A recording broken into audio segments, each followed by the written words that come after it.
Hello friends, welcome to the success Kendra. Friends देखिए, आज इस वीडियो में हम लोग 69th बीपीएससी पीटी एग्जाम जो 30 सितंबर 2023 को निर्धारित है, उसके लिए हम लोग जो नया वाला घटना चक्र का बुक आया हुआ है, जिसमें 38वीं बीपीएससी से लेकर के 68वें बीपीएससी तक के जितने भी मॉडर्न हिस्ट्री के यानी कि आधुनिक भारत के इतिहास के प्रश्न दिए गए हैं, उसका हम लोग आज पार्ट 2 कवर करेंगे। इससे पहले मैंने आपको पार्ट 1 कवर करा दिया था।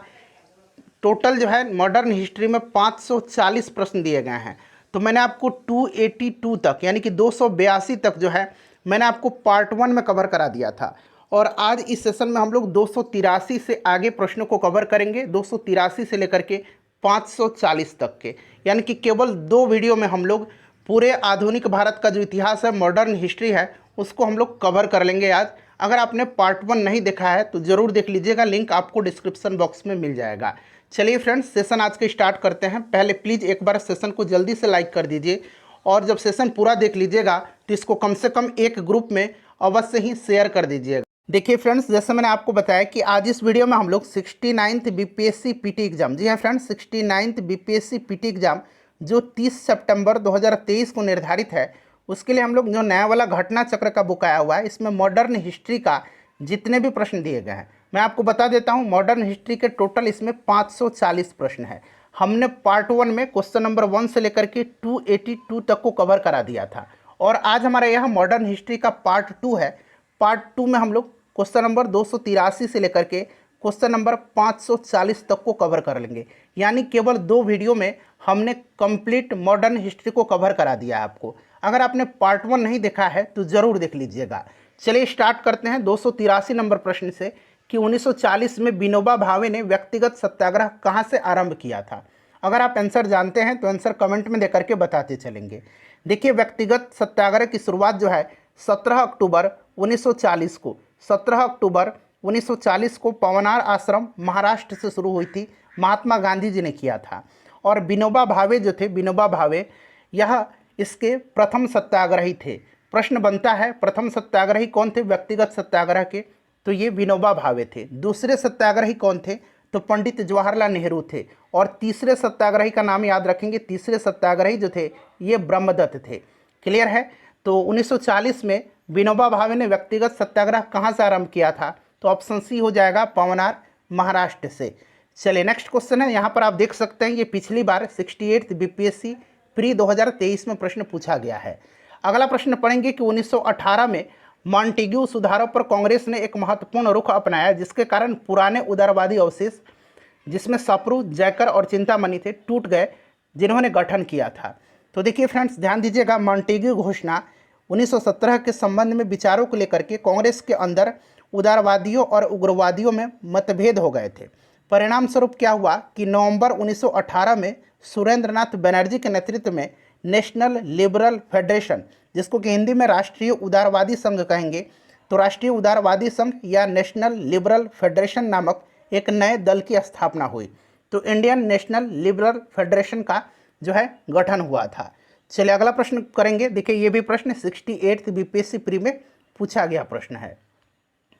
देखिए, कैबिनेट मिशन निम्नलिखित में से किसके लिए भारत भेजा गया था? यहाँ पर स्टेटमेंट दिया गया है, और इसमें से आपको सही आंसर चुनना है। देख सकते हैं ये प्रश्न जो है ये भी 68th बीपीएससी प्री 2023 में प्रश्न जो है पूछा गया है। कैबिनेट मिशन की बात करें तो यह 1946 में भारत आया था। इसके अध्यक्ष कौन थे? तो इसके अध्यक्ष पैंथिक लॉरेंस थे, और इसमें 2 अन्य सदस्य भी थे, स्टेफोर्ड क्रिप्स और एबी अलेक्जेंडर। ठीक है, इनको भारत में सत्ता के हस्तांतरण के लिए एक संवैधानिक व्यवस्था तैयार करने के लिए भेजा गया था कैबिनेट मिशन को। तो ऑप्शन नंबर यहाँ पर देखेंगे तो केवल 2 इसका जो है राइट आंसर हो जाएगा, ऑप्शन सी केवल 2, सत्ता के हस्तांतरण के लिए एक संवैधानिक व्यवस्था तैयार करने के लिए। चलिए अगला प्रश्न है कि बंगाल विभाजन के प्रत्याघात के रूप में कौन सा आंदोलन शुरू हुआ था?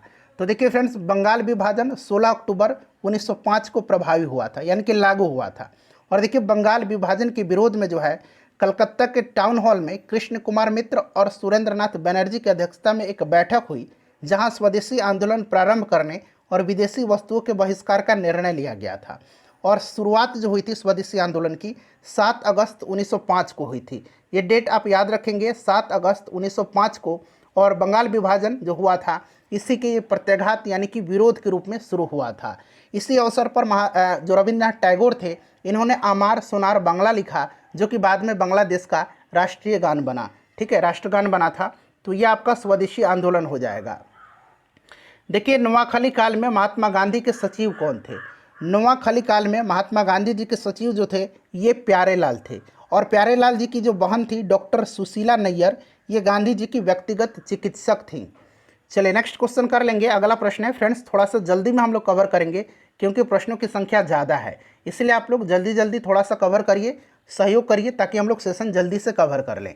पार्ट 1 देख लीजिएगा, बिहार का इतिहास मैंने करा दिया है, और पूरा साइंस वाला सेक्शन फिजिक्स, केमिस्ट्री और बायोलॉजी को भी मैंने कवर करा दिया है, मेडाइवल हिस्ट्री को भी मैंने कवर करा दिया है। तो जितने भी वीडियोज़ हैं उनको देख लीजिएगा, एग्जाम में बहुत ही कम समय बचा हुआ है।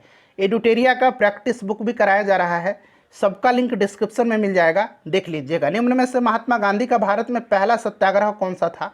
तो ये सभी लोगों को पता है, पहला सत्याग्रह गांधी जी का कौन था? तो फ्रेंड्स यह 1917 का चंपारण सत्याग्रह था। ठीक है, चलिए नेक्स्ट क्वेश्चन करेंगे कि निम्न में से किस कॉलेज में गांधी जी ने पढ़ाई किया था? तो देखिए, गांधी जी की प्रारंभिक शिक्षा पोरबंदर में संपन्न हुई थी। इन्होंने हाई स्कूल की शिक्षा राजकोट स्थित अल्फ्रेड हाई स्कूल से प्राप्त किया था, और इसके उपरांत उन्होंने भावनगर में स्थित श्यामलदास आर्ट कॉलेज में अपना नामांकन करवाया, और फिर इसके उपरांत इन्होंने यूनिवर्सिटी कॉलेज लंदन से लॉ की पढ़ाई पूरी किया था। तो किस कॉलेज में गांधी जी ने पढ़ाई किया था? तो यहाँ पर देख सकते हैं श्यामलदास कॉलेज भावनगर। ठीक है, चलिए 66वीं बीपीएससी में पूछा गया यह प्रश्न है, निम्न में से कौन सा भारत में गांधी जी का प्रथम सत्याग्रह आंदोलन था जिसमें उन्होंने सविनय अवज्ञा का प्रयोग किया था? बताइए। तो ये चंपारण था, चंपारण सत्याग्रह 1917 गांधी जी का प्रथम सत्याग्रह आंदोलन था जिसमें उन्होंने सविनय अवज्ञा का प्रयोग किया था। अगला प्रश्न है हमारा कि किसने यूरोपियन नील बागान मालिकों द्वारा किसानों के शोषण की तरफ गांधी जी का ध्यान आकर्षित किया था? तो 1916 का जो लखनऊ अधिवेशन था कांग्रेस का, इसी के दौरान जो राजकुमार शुक्ल जी थे गांधी जी से इन्होंने भेंट किया था, और उन्होंने चंपारण में जो किसानों की दशा थी उसके तरफ गांधी जी का ध्यान आकृष्ट किया था और उन्हें चंपारण आने का न्योता दिया था। तो राइट आंसर हो जाएगा राजकुमार शुक्ल। चलिए अगला प्रश्न है कि गांधी जी को चंपारण आने का निमंत्रण किसने दिया था? देखिए, कई बार यह प्रश्न पूछा गया है, अब ये 67वीं बीपीएससी में पूछा गया है, राजकुमार शुक्ल। देखिए, चंपारण में इंडिगो यानी कि नील के किसानों की दशा की ओर गांधी जी का ध्यान किसने आकर्षित किया था? तो ये राजकुमार शुक्ल थे। ये 66वीं बीपीएससी में पूछा गया है। गांधी जी द्वारा भारत में पहली बार सत्याग्रह आंदोलन बिहार में कहाँ प्रारंभ हुआ था? तो ये चंपारण में हुआ था 1917 में। ये भी प्रश्न देखिए 48वीं और 52वीं बीपीएससी में पूछा गया प्रश्न है। बिहार के कौन से स्थान से गांधी जी ने अपना प्रथम सत्याग्रह शुरू किया था? तो ये चंपारण सत्याग्रह था। चंपारण नील आंदोलन के राष्ट्रीय नेता कौन थे? तो ये महात्मा गांधी जी थे। ठीक है, चलिए प्रसिद्ध नाटक नील दर्पण, जिसमें इंडिगो यानी कि नील की खेती करने वाले किसानों की दमन का चित्रण किया गया है, इसकी रचना किसने किया? नील दर्पण किसकी रचना है? तो यह दीनबंधु मित्र की है। यह आपको भी पता है, दीनबंधु मित्र की है। चलिए 66वीं बीपीएससी में पूछा गया प्रश्न है, निम्नलिखित में से किस सत्याग्रह आंदोलन में गांधी जी ने प्रत्यक्ष रूप से भाग नहीं लिया था? तो यह कौन सा सत्याग्रह था? वाइकम सत्याग्रह। वाइकम सत्याग्रह 1924-25 में कहाँ पर हुआ था? तो भारत के त्रावणकोर, अब केरल का हिस्सा है, वहाँ पर हिंदू समाज में अस्पृश्यता के खिलाफ एक सत्याग्रह था। ठीक है फ्रेंड्स, और देखिए माधवन, केपी केशव मेनन, और याद रखेंगे के कैल्पम, यहाँ मैं लिख देता हूँ के कैल्पम, के कैल्पन। ठीक है, मैंने नाम बताया आपको, माधवन, केपी केशव मेनन और के कैल्पन, ये वाइकम सत्याग्रह के अग्रदूत माने जाते हैं।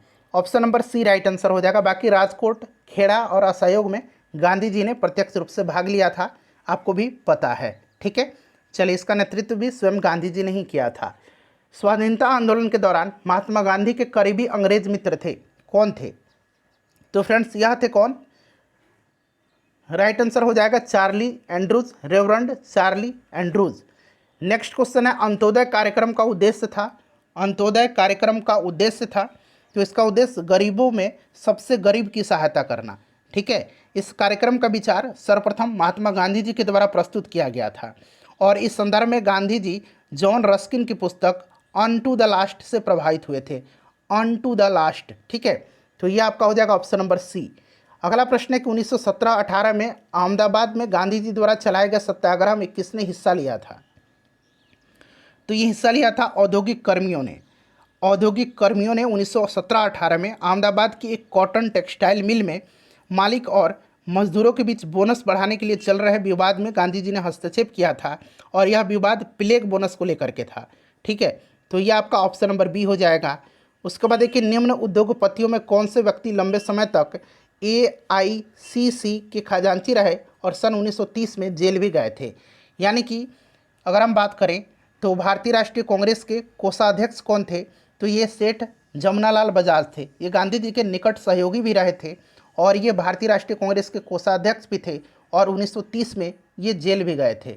ठीक है, और राइट आंसर इसका हो जाएगा जमनालाल बजाज। नेक्स्ट क्वेश्चन है कि महात्मा गांधी ने सर्वप्रथम किस किसान आंदोलन में भाग लिया था? तो सबसे पहले इन्होंने लिया था चंपारण में, जो नील किसानों के खिलाफ इन्होंने सत्याग्रह शुरू किया था। चलिए, अगला प्रश्न है हमारा कि गांधी जी का चंपारण सत्याग्रह किससे जुड़ा था? तो ये 3 कठिया प्रथा जो थी, यानी कि 20 कट्ठे में से, यहाँ पर मैं लिख देता हूँ, किसानों को अपनी ज़मीन के यानी कि 20 कट्ठे में से 3/20, इस तरह से लिखिए, 3/20वें हिस्से में नील की खेती करना अनिवार्य था। इसी को 3 कठिया कहा जाता है। ठीक है, तो option number B right answer हो जाएगा। बिहार में 3 कठिया पद्धति नील की खेती के लिए भूमि का कितना भाग अमानत रखा जाता था? तो अभी मैंने आपको बताया 3/20 हो जाएगा। 66वीं BPSC में पूछा गया है। देखिए, प्रश्न रिपीट हो रहा है ना। चंपारण आंदोलन में कौन संबंधित नहीं था? चंपारण आंदोलन से कौन संबंधित नहीं था? तो देखिए, राजेंद्र प्रसाद थे, अनुग्रह नारायण सिंह थे, JB कृपलानी भी थे, ठीक है, राजकुमार शुक्ल भी थे, जयप्रकाश नारायण नहीं थे। जयप्रकाश नारायण को जो प्रसिद्धि मिली थी राष्ट्रीय स्तर पर, ये 1942 के भारत छोड़ो आंदोलन से मिली थी। चलिए, नेक्स्ट क्वेश्चन है कि 1917 ईस्वी के चंपारण सत्याग्रह से कौन संबंधित नहीं है? तो ये राम मनोहर लोहिया हो जाएगा। ठीक है, बाकी राजकुमार शुक्ल मैंने बता ही दिया, JB Kripalani, Rajendra Prasad, option number D हो जाएगा राइट आंसर। 67वीं BPSC में पूछा गया है। अखिल भारतीय किसान सभा के प्रथम सत्र की अध्यक्षता किसने किया था? तो 1936 में लखनऊ में अखिल भारतीय किसान कांग्रेस की स्थापना हुई थी और देखिए, इसका नाम बदल करके अखिल भारतीय किसान सभा कर दिया गया और जो स्वामी सहजानंद सरस्वती थे, इन्होंने ही इसका स्थापना किया था और इसके प्रथम अध्यक्ष भी रहे थे ये। ठीक है, चलिए, अगला प्रश्न है कि बम्बई में अखिल भारतीय व्यापार संघ कांग्रेस की स्थापना कब हुई थी? अखिल भारतीय व्यापार संघ कांग्रेस यानी कि अखिल भारतीय ट्रेड यूनियन जिसको कहा जाता है, all India trade union Congress, इसकी स्थापना किया था MN जोशी, जोसेफ बैप्टिस्टा और लाला लाजपत राय। ठीक है, और देखिए, लाला लाजपत राय इसके प्रथम अध्यक्ष थे और दीवान चमन लाल इसके प्रथम महासचिव थे। करेक्ट आंसर 1920 हो जाएगा। अखिल भारतीय ट्रेड यूनियन कांग्रेस के प्रथम अध्यक्ष मैंने बताया अभी आपको कौन, लाला लाजपत राय थे। ठीक है, और इसके प्रथम महासचिव दीवान चमन लाल थे। चलिए, नेक्स्ट क्वेश्चन करेंगे कि कम्युनिस्ट इंटरनेशनल का सदस्य बनने वाला पहला भारतीय कौन था? कम्युनिस्ट इंटरनेशनल का सदस्य बनने वाला पहला भारतीय कौन था? तो देखिए, ये पहले भारतीय जो थे यह MN रॉय थे। MN रॉय थे। 1919 में व्लादिमीर लेनिन और बोल्शेविक जो पार्टी थी रूस की, उसी के द्वारा जो है कम्युनिस्ट इंटरनेशनल की स्थापना की गई थी और MN रॉय लेनिन के निमंत्रण पर मॉस्को गए थे और कम्युनिस्ट इंटरनेशनल का सदस्य बने थे और कम्युनिस्ट इंटरनेशनल के सदस्य बनने वाले वे पहले भारतीय भी थे। नेक्स्ट क्वेश्चन कर लेंगे, क्वेश्चन नंबर 312 है। देखिए, प्रश्न पढ़ेंगे कि भारतीय उच्चायुक्त के पद का सृजन किस अधिनियम से हुआ था? तो यह अधिनियम जो था यह भारत सरकार अधिनियम 1919 था। Option number B correct answer इसका हो जाएगा। ठीक है, चलिए, नेक्स्ट क्वेश्चन है कि रॉलेट एक्ट का भारतीय राष्ट्रीय कांग्रेस ने विरोध किया क्योंकि इसका लक्ष्य था। तो इसका लक्ष्य क्या था? रॉलेट सत्याग्रह का विरोध किया क्योंकि व्यक्तिगत स्वतंत्रता को सीमित करना इसका लक्ष्य था। तो ऑप्शन ए राइट आंसर हो जाएगा। क्लियर? चलिए, नेक्स्ट क्वेश्चन करेंगे। अगला प्रश्न है हमारा कि जालियांवाला बाग नरसंहार किस गांधीवादी सत्याग्रह के संबंध में हुआ था? तो ये हुआ था रॉलेट सत्याग्रह की। रॉलेट सत्याग्रह की जालियांवाला बाग नरसंहार जो हुआ था यह 13 अप्रैल 1919 को हुआ था। याद रखिएगा, उस समय वायसराय लॉर्ड चैम्सफोर्ड था। तो रॉलेट सत्याग्रह हो जाएगा। रॉलेट एक्ट भारत में लागू किया गया था। रॉलेट एक्ट लागू हुआ था कब? तो फ्रेंड्स ये 1919 में लागू हुआ था। ठीक है, 1919 राइट आंसर इसका हो जाएगा। नेक्स्ट क्वेश्चन है कि जालियांवाला बाग के प्रदर्शन के लिए क्यों लोग जमा हुए थे? लोग जमा क्यों हुए थे? तो ये जमा हुए थे किचलू और सत्यपाल के बंदी बनाने के विरोध में प्रदर्शन करने के लिए। ठीक है, तो यहाँ पर देखेंगे तो ऑप्शन नंबर इसका बी राइट आंसर हो जाएगा। नेक्स्ट क्वेश्चन है हमारा, अगला प्रश्न है कि रविन्द्रनाथ टैगोर ने अपनी नाइटहुड की उपाधि किस कारण से त्याग दिया था? तो जलियांवाला बाग हत्याकांड के इन्होंने विरोध में उपाधि लौटा दिया था। चलिए ऑप्शन नंबर यहाँ पर आपका सी राइट आंसर हो जाएगा। नेक्स्ट क्वेश्चन है कि लंदन में 13 मार्च 1940 को सर माइकल ओडायर को गोली मारा था किसने? तो ये मारा था उधम सिंह ने, याद रखिएगा माइकल ओ डायर को। क्लियर है, याद रखिएगा माइकल ओ डायर को। किसके लिए? तो जलियांवाला बाग जो नरसंहार हुआ था उसी का बदला लेने के लिए। चलिए नेक्स्ट क्वेश्चन है हमारा कि वर्ष 1919 में भारतीय इतिहास से संबंधित है। तो 1919 में क्या हुआ था? कलकत्ता से दिल्ली राजधानी बदलने जाने की? नहीं, ये तो 1911-12 की घटना है। जलियांवाला बाग त्रासदी बिल्कुल सही है, बंगाल विभाजन 1905 में हुआ था। ठीक है, चलिए तो ऑप्शन नंबर 20 का राइट आंसर हो जाएगा। अमृतसर के जलियांवाला बाग में भीड़ का दमन हुआ था। देखिए डेट सहित याद रखना है, 13 अप्रैल 1919 को। उसके बाद अगला प्रश्न है कि जलियांवाला बाग हत्याकांड के लिए जिम्मेदार जनरल डायर को निम्न में से किसने मारा था? तो ये उधम सिंह ने मारा था 1940 में, 13 मार्च 1940 को। राइट आंसर हो जाएगा उधम सिंह। ठीक है, ध्यान रखिएगा। चलिए नेक्स्ट क्वेश्चन है कि किसने खिलाफत आंदोलन को हिंदुओं और मुसलमानों की एकता के एक ऐसा अवसर के रूप में देखा जो 100 वर्षों में भी पुनः प्रस्तुत नहीं होगा?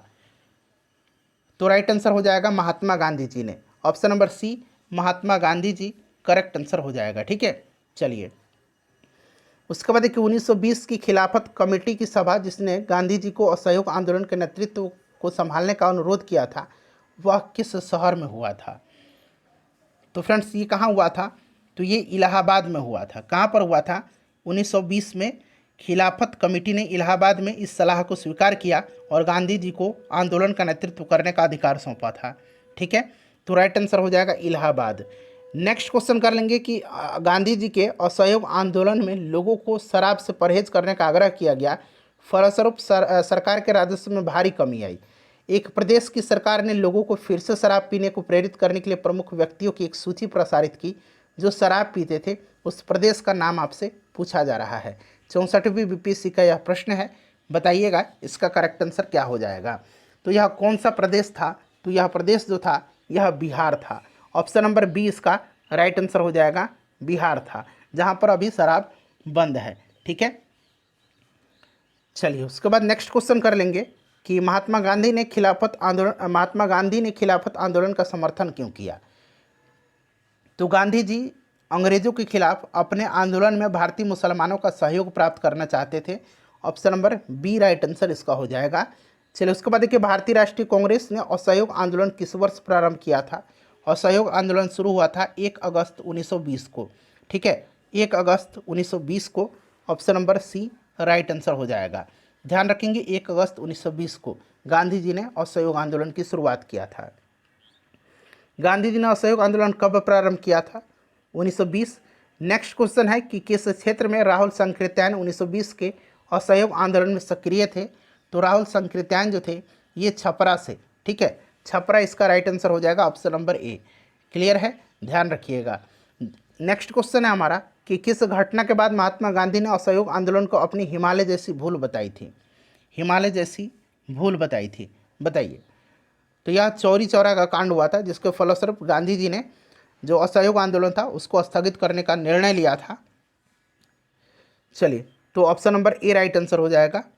नेक्स्ट क्वेश्चन है फरवरी 1922 में चौरा चौरी की घटना हुई थी। किस घटना के कारण गांधी जी ने असहयोग आंदोलन को वापस लिया था? तो ये चौरी चौरा का कांड। अगला प्रश्न कि असहयोग आंदोलन के दौरान किसने पटना कॉलेज छोड़ा जबकि उसकी परीक्षा में केवल 20 ही दिन बचे थे? तो ये किसने छोड़ा था? तो ये जयप्रकाश नारायण जी थे। Option number C right answer हो जाएगा, जयप्रकाश नारायण जी थे। चलिए नेक्स्ट क्वेश्चन करेंगे कि 1921 के मोपला आंदोलन की जो शाखा थी तो ये शाखा थी खिलाफत आंदोलन की, खिलाफत आंदोलन की। ठीक है, चलिए मोपला विद्रोह जो हुआ था ये केरल में हुआ था, खिलाफत आंदोलन की। नेक्स्ट क्वेश्चन है हमारा कि वर्ष 1920-22 में असहयोग आंदोलन के दौरान बिहार में प्रचलित मान्यताओं में से यह थी कि उनकी जीत होगी क्योंकि गांधी जी क्योंकि गांधी जी को अंग्रेजों को हराने का तरीका पता था। ऑप्शन नंबर इसका सी राइट आंसर हो जाएगा। शराबंदी आंदोलन 1922 किसके नेतृत्व में हुआ था? शराबंदी आंदोलन, तो देखिए शराबंदी आंदोलन जो है यह स्टार्ट हुआ था किसके नेतृत्व में? तो बारदोली के मेहता बंधुओं कल्याण जी और कुंवर जी तथा दयाल जी देसाई ने किसानों के समर्थन में वर्ष 1928 से यह आंदोलन चलाया था और बाद में इसका नेतृत्व सरदार वल्लभ भाई पटेल ने किया था। ठीक है, और आगे चल करके सरदार वल्लभ भाई पटेल ने वर्ष 1928 में कोई कर नहीं यानी कि शराबंदी आंदोलन चलाया था। तो राइट आंसर इसका क्या हो जाएगा? सरदार वल्लभ भाई पटेल हो जाएगा। क्लियर? चलिए नेक्स्ट क्वेश्चन कर लेंगे। अगला प्रश्न है हमारा कि 1921 का मोपला विद्रोह कहाँ हुआ था? मोपला विद्रोह तो अभी मैंने आपको बता ही दिया था, केरल में हुआ था। और मोपला विद्रोह किस आंदोलन की शाखा थी? तो यह खिलाफत आंदोलन की। ठीक है, चलिए नेक्स्ट क्वेश्चन कर लेंगे कि असहयोग आंदोलन के स्थगन संबंधी घटनाओं का सही क्रम इंगित करें। सही क्रम आपको बताना है। तो यहाँ पर आप देखेंगे सारा का सारा सही क्रम ही दिया गया है, बिल्कुल क्रम से। चौरी चौरा में पुलिस गोलीकांड, उग्र भीड़ द्वारा पुलिस थाना को जलाना, गांधी जी द्वारा आंदोलन का स्थगन और गांधी जी की गिरफ्तारी। ठीक है, चलिए तो 1, 2, 3, 4 इसका क्रम सही दिया गया है। फरवरी 1922 में 4 या 5 फरवरी, कहीं कहीं 5 फरवरी भी लिखा होता है, 4 फरवरी आप मान करके चलेंगे। 4 फरवरी 1922 को चौरी चौरा की घटना हुई थी। चलिए उसके बाद देखिए फरवरी 1922 में पुलिस चौकी में आग लगाने की घटना से संबंधित चौरी चौरा किस राज्य में है? तो यह कहाँ पर है? उत्तर प्रदेश के गोरखपुर जिला में पड़ता है। तो ये उत्तर प्रदेश हो जाएगा। लॉर्ड सिन्हा ने 1921 में कहाँ के गवर्नर पद से त्यागपत्र दिया था? तो इन्होंने कहाँ से दिया था? तो ये बिहार उड़ीसा के गवर्नर थे, बिहार उड़ीसा के। ठीक है, चलिए तो बिहार उड़ीसा राइट आंसर हो जाएगा। 1923 से 1928 के काल में भारतीय राजनीति में क्रांतिकारी कार्यविधियों की पुनरावृत्ति का कारण था। इसका कारण पूछा गया है। तो इसका कारण जो था ये गांधी जी द्वारा असहयोग आंदोलन का स्थगन था। गांधी जी के द्वारा असहयोग आंदोलन का स्थगन था। ठीक है, चलिए उसके बाद नेक्स्ट क्वेश्चन कर लेंगे कि स्वराज दल की स्थापना किसके असफलता के बाद हुई थी? तो यह असहयोग आंदोलन था। इसी की असफलता के बाद 1923 में चित्तरंजन दास और मोतीलाल नेहरू ने इसका गठन किया था। चित्तरंजन दास स्वराज दल के अध्यक्ष थे, स्वराज पार्टी के, और मोतीलाल नेहरू इसके महासचिव थे। ठीक है, तो यह असहयोग आंदोलन हो जाएगा। अगला प्रश्न करेंगे कि स्वराज दल की स्थापना किसने किया था? तो चित्तरंजन दास और मोतीलाल नेहरू ने 1923 में। अभी मैंने आपको बताया भी 1923 में स्वराज पार्टी का गठन किया था किसने? तो यहाँ पर देखेंगे CR दास और मोतीलाल नेहरू, यानी कि ऑप्शन नंबर इसका सी राइट आंसर हो जाएगा। स्वराज पार्टी की गठन किसकी असफलता के बाद हुआ था? तो असहयोग आंदोलन। देखिए प्रश्न किस तरह से रिपीट हो रहा है, ठीक है, अलग अलग एग्जाम में। देखिए 1922 में गया में इंडियन नेशनल कांग्रेस का अधिवेशन के अध्यक्ष कौन थे? 1922 में गया में हुआ था। 1912 में बांकीपुर में हुआ था। इसकी अध्यक्षता RN माधोलकर ने किया था। और गया वाला में जो हुआ था 1922 में चित्तरंजन दास ने किया था। चलिए भारतीय राष्ट्रीय कांग्रेस के 1922 में आयोजित गया अधिवेशन का अध्यक्ष कौन थे? देखिए 67वीं BPSC में भी पूछ लिया गया है। तो ये चित्तरंजन दास थे, CR दास। अतः सदैव सहमति के साथ और अक्सर वाणिज्य मंडल के निर्देशों पर भारत सरकार चलती है और इसे व्हाइट मैन्स बर्डन कहा जाता है। यह किसने कहा था? यह किसने कहा था? तो ध्यान रखेंगे फ्रेंड्स, यह कहा था किसने? तो यह सच्चिदानंद सिन्हा जी ने कहा था। ठीक है, चलिए नेक्स्ट क्वेश्चन हमारे कि साइमन कमीशन पहली बार भारत कब आया था? साइमन कमीशन भारत कब आया था? 3 फरवरी 1928 को साइमन कमीशन बम्बई पहुंचा था। 3 फरवरी 1928 को। इसको व्हाइटमैन कमीशन भी कहा जाता है। इसमें कोई भी सदस्य भारतीय नहीं था। रिक्त स्थानों की पूर्ति कीजिए। नेहरू रिपोर्ट खाली स्थान दिए गए की अध्यक्षता में एक कमेटी द्वारा तैयार किया गया था और इसका विषय था, फिर खाली स्थान दिया गया है। तो नेहरू रिपोर्ट जो है यह तैयार किया गया था मोतीलाल नेहरू के अध्यक्षता में और यह कमेटी द्वारा तैयार किया गया था और इसका विषय था भारत में संवैधानिक व्यवस्थाएं। ठीक है, तो ऑप्शन नंबर यहाँ पर देखेंगे तो सी राइट आंसर हो जाएगा, मोतीलाल नेहरू, याद रखिएगा। ठीक है, पूर्ण स्वराज का प्रस्ताव लाहौर कांग्रेस में पारित किया गया था कब? वर्ष पूछा गया है। तो पूर्ण स्वराज ये 1929 का लाहौर अधिवेशन था। इसकी अध्यक्षता पंडित जवाहरलाल नेहरू ने किया था। ठीक है, चलिए उसके बाद देखिएगा कि भारतीय राष्ट्रीय कांग्रेस के किस सत्र में पूर्ण स्वाधीनता का प्रस्ताव पारित किया गया था? देखिए फिर से प्रश्न रिपीट हो गया है, 1929 लाहौर में। चलिए 67वीं बीपीएससी में पूछा गया था। 1929 के लाहौर में आयोजित भारतीय राष्ट्रीय कांग्रेस का अधिवेशन का अध्यक्ष कौन थे? तो अभी मैंने आपको बता ही दिया था, पंडित जवाहरलाल नेहरू थे। 67वीं बीपीएससी में है पूछा। उसके बाद कि भारतीय राष्ट्रीय कांग्रेस द्वारा किस दिन को पूर्ण स्वराज दिवस घोषित किया गया था? तो ये किया गया था 26/1/1930 को। ठीक है, 26/1/1930 को। चलिए उसके बाद देखिएगा कि 1929 के कांग्रेस अधिवेशन में पूर्ण स्वराज का पताका किसने उठाया था? तो ये पंडित जवाहरलाल नेहरू थे। अगला प्रश्न हमारा कि समाजवाद का समर्थक कौन था और 1933 में ब्रिटिश शासन देसी राज्यों, जमींदारवाद और पूंजीवाद को उखाड़ फेंकना चाहता था? ये कौन थे? तो ये पंडित जवाहरलाल नेहरू थे। ठीक है, पंडित जवाहरलाल नेहरू राइट आंसर हो जाएगा ऑप्शन नंबर बी। किसने 1921 में पहली बार पूर्ण स्वतंत्रता की मांग को उठाया था? पूर्ण स्वतंत्रता 1921 में। तो देखिए 1921 में अहमदाबाद में हुए कांग्रेस अधिवेशन की अध्यक्षता करते हुए हकीम अजमल खान ने, ठीक है, और हकीम अजमल खान ने किया था 1921 का जो अहमदाबाद में कांग्रेस का अधिवेशन हुआ था। और इसी अधिवेशन में सबसे पहले मौलाना हसरत मोहानी ने संपूर्ण स्वतंत्रता यानी कि पूर्ण स्वतंत्रता की मांग उठाई थी। ठीक है, किंतु गांधी जी इस मांग के पक्ष में नहीं थे, तो यहाँ पर हसरत मोहानी हो जाएगा, ऑप्शन नंबर डी हो जाएगा, हसरत मोहानी। ठीक है, चलिए उसके बाद नेक्स्ट क्वेश्चन है हमारा कि बारदोली सत्याग्रह का सफल नेतृत्व किसने किया था? तो बारदोली सत्याग्रह का सफल नेतृत्व 1928 में सरदार वल्लभ भाई पटेल जी ने किया था। और बारदोली की महिलाओं ने इसी के दौरान इनको सरदार की उपाधि भी प्रदान किया था, वल्लभ भाई पटेल। चलिए दांडी यात्रा की गई थी। दांडी यात्रा स्टार्ट हुआ था 12 मार्च 1930 को, 12 मार्च 1930 को। ठीक है, तो 1930 यहाँ पर दिया गया है, 1930 को। क्लियर है, याद रखिएगा। और फिर ये 6 अप्रैल को पहुँचते हैं कहाँ? तो इन्होंने साबरमती से शुरू किया था और इन्होंने 6 अप्रैल 1930 को दांडी पहुँच करके नमक कानून को भंग किया और इसके साथ ही सविनय अवज्ञा आंदोलन स्टार्ट हुआ 6 अप्रैल 1930 को। ठीक है, 1930 में महात्मा गांधी ने सविनय अवज्ञा आंदोलन कहाँ से प्रारंभ किया था? बताइए, राइट आंसर इसका क्या हो जाएगा? चलिए इसका आंसर आप मुझे कमेंट करके बताइए। ठीक है, इसका आंसर आप मुझे कमेंट करके बताइए। अगला प्रश्न कि नमक सत्याग्रह के दौरान बिहार में लोगों ने नमक बनाने के साथ साथ किस कर के विरोध के द्वारा सरकार का विरोध किया था? देखिए प्रश्न जो है बड़ा इंपॉर्टेंट है। राइट आंसर इसका चौकीदारी कर हो जाएगा। ठीक है, यह 68वीं बीपीएससी में इस तरह से पूछ लिया गया था। प्रश्न मिलेगा आगे आपको। दांडी यात्रा कितने दिन चली थी? दांडी यात्रा कितने दिन चली थी? तो ये 24 दिन चली थी। ठीक है, चलो उसके बाद देखिए 1929 में खुदाई खिदमतगार को किसने संगठित किया था? तो ये खान अब्दुल गफ्फार खान ने किया था। इनको सीमांत गांधी कहा जाता है, फ्रंटियर गांधी। ठीक है, और इन्होंने लाल कुर्ती यानी कि लाल कुर्ती को अंग्रेजी में रेड शर्ट कहेंगे, लाल कुर्ती नामक जो है इन्होंने एक दल भी का गठन किया था। ठीक है, चलिए नमक सत्याग्रह के दौरान बिहार के लोगों ने नमक बनाने के साथ साथ सरकार के विरुद्ध किस कर का विरोध करने का विकल्प चुना था? देखिए 68वीं बीपीएससी में भी यह पूछ लिया गया है, इसलिए मैंने बोला था याद रखेंगे। यह कौन सा था? तो यह बताइए, चौकीदारी था। ठीक है, तो यहाँ पर ऑप्शन नंबर ई हो जाएगा, उपरोक्त में से कोई नहीं।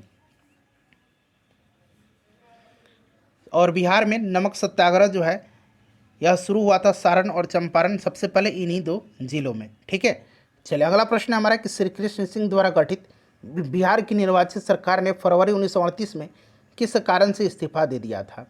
तो ये इस्तीफा दे दिया था किस कारण से? तो राइट आंसर इसका क्या हो जाएगा? राजनीतिक कैदियों को छोड़ने के कारण से, ऑप्शन सी। और देखिए ये प्रश्न जो है 68वीं बीपीएससी में पूछा गया है। अगला प्रश्न है कि किसने चंपारण सत्याग्रह के दौरान गांधी जी की जान बचाई थी? बड़ा ही यह उस समय चर्चा में रहा था प्रश्न जब पूछा गया था 68वीं बीपीएससी में। बतख मियाँ थे, बतख मियाँ। ठीक है, चलिए अगला प्रश्न कर लेंगे कि असहयोग आंदोलन के दौरान किसने बिहार में किसानों की अगुवाई किया था? फ्रेंड्स प्लीज़ एक बार वीडियो को लाइक कर दीजिए, कंटिन्यू मैं आपके लिए इतना देर बोलता हूँ। राइट आंसर इसका क्या हो जाएगा? तो यह आपका हो जाएगा असहयोग आंदोलन के दौरान बिहार में किसानों की अगुवाई स्वामी विद्यानंद ने किया था। ठीक है, चलिए प्रथम बार यहाँ पर देखेंगे, प्रथम बार संघर्ष के तरीके के रूप में स्वदेशी एवं बहिष्कार किसके दौरान अपनाए गए थे? तो ये सबसे पहले अपनाया गया था बंगाल विभाजन के समय में। ठीक है, स्वदेशी आंदोलन की शुरुआत हुई थी 7 अगस्त 1905 को, आपको याद भी होगा। चलिए अगला प्रश्न है कि 1906 में आयोजित भारतीय राष्ट्रीय कांग्रेस कि कलकत्ता अधिवेशन में भारत के लिए स्वराज का झंडा किसके द्वारा फहराया गया था? 1906 में। तो ये फहराया गया था दादा भाई नौरोजी के द्वारा। इन्होंने ही इस अधिवेशन की अध्यक्षता किया था। ठीक है, चलिए option number C right answer हो जाएगा। देखिए ये सारे के सारे प्रश्न पिछले साल ही पूछे, पिछले साल क्या इसी साल पूछे गए हैं 68वीं बीपीएससी में। देखिए स्वतंत्रता संग्राम के दौरान भारतीय राज्यों कश्मीर, हैदराबाद के निजाम, त्रावणकोर आदि जैसे भारतीय शासकों द्वारा शासित राज्यों में एक समानांतर आंदोलन शुरू किया गया था। उसका नाम क्या था? उसका नाम ये देखिए 68वीं बीपीएससी में पूछा गया था। इसका नाम था प्रजामंडल आंदोलन। ठीक है, क्या नाम था? प्रजामंडल आंदोलन, याद रखिएगा। चलिए भारतीय स्वतंत्रता संग्राम के बारे में कौन सा कथन सही नहीं है? सही नहीं पूछा गया है। सभी कथन को पढ़िए। वर्ष 1921 में महात्मा गांधी को गिरफ्तार कर लिया गया। नहीं, 1921 में नहीं किया गया था। देखिए 4 फरवरी 1922 को चौरी चौरा कांड के कारण 12 फरवरी 1922 को बारदोली में कांग्रेस की जो बैठक हुई थी, बैठक में आंदोलन को स्थगित करने का निर्णय गांधी जी ने लिया और इसके पश्चात जो है 10 मार्च 1922 को गांधी जी को गिरफ्तार किया गया था 1922 में। तो ये वाला जो है गलत है, सही नहीं है। बाकी सारे जो है यहाँ पर देख सकते हैं सही है। ठीक है, गांधी जी ने अपना पहला प्रमुख सार्वजनिक भाषण बनारस हिंदू विश्वविद्यालय में दिया था। ये पॉइंट इंपॉर्टेंट है, इसको आप याद रखिएगा। ठीक है, चलिए 68वीं बीपीएससी में पूछा गया है, अबुल कलाम आज़ाद के द्वारा किस पत्रिका को संपादित किया गया था? तो यह पत्रिका जो थी, यह कौन सी पत्रिका थी? तो यह पत्रिका याद रखेंगे, यह पत्रिका थी अल हिलाल। ठीक है, कौन सी थी? अल हिलाल थी। ठीक है, गुब्बारे खातिर, इंडिया विंस फ्रीडम।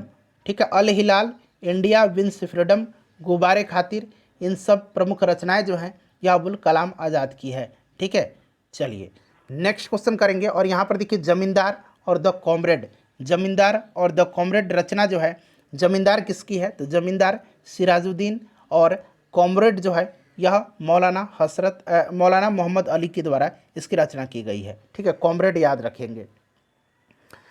19वीं शताब्दी के अंत में इतिहास के अध्ययन ने भारत में राष्ट्रीयता की भावना पैदा करने में किस प्रकार मदद किया था? यह 68वीं बीपीएससी का प्रश्न है। ठीक है, तो देखिए इसमें अगर हम बात करें तो एक से अधिक इसका राइट आंसर होगा। एक से अधिक, यहाँ पर एक से अधिक इसका करेक्ट आंसर होगा, यानी कि ऑप्शन नंबर डी हो जाएगा। क्लियर? चलिए उसके बाद नेक्स्ट क्वेश्चन है कि नगरों में असहयोग आंदोलन के संबंध में निम्नलिखित में से कौन सा कथन सही नहीं है? सही नहीं है तो यहाँ पर देखेंगे कि आंदोलन में केवल उच्च जातियों और अमीरों ने भाग लिया था, ये सही है। ठीक है, सही नहीं है, ये सही नहीं है, मतलब ये सही एक हो जाएगा इसका ऑप्शन। और मद्रास की जस्टिस पासी द्वारा कौंसिल के चुनाव का बहिष्कार किया गया, एक ये आंसर सही होगा। तो केवल 1 और 2 जो है इसका सही नहीं है, ये आपका आंसर होगा। ठीक है, चलिए इसमें जो है मद्रास के जो यहाँ पर जस्टिस पार्टी है, ये कौंसिल चुनाव में का बहिष्कार किया था। इन्होंने बहिष्कार नहीं किया था, इन्होंने भाग लिया था। ठीक है, तो ये गलत हो जाएगा और ये वाला गलत है, तो इसीलिए 1 और 2 इसका राइट आंसर हो जाएगा। और बाकी हज़ारों छात्र ये सरकारी नियंत्रण वाले स्कूल को छोड़ करके प्रधानाध्यापक थे, शिक्षक थे, वकील थे, इस सब ने इन्होंने प्रैक्टिस छोड़ दिया था। ठीक है, तो ये सही दिया गया, लेकिन ये दोनों गलत था, तो सही नहीं बताना आपको, तो 1 और 2 राइट आंसर हो जाएगा।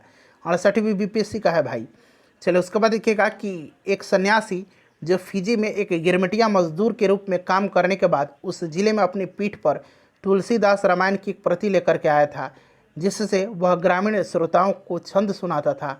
यह जिस किसान नेता की जिक्र कर रहा है प्रश्न में, वह कौन थे? तो फ्रेंड्स यह बाबा रामचंद्र थे, बाबा रामचंद्र। ठीक है, याद रखिएगा। चलिए 68वीं बीपीएससी का प्रश्न हो रहा है यहाँ पर, ऑल इंडिया हरिजन संघ की स्थापना 1932 में किसके द्वारा किया गया था? तो ये आपको भाई पता है, ये महात्मा गांधी जी थे। ठीक है, 68वीं बीपीएससी का प्रश्न है। 68वीं बीपीएससी का प्रश्न सारा है।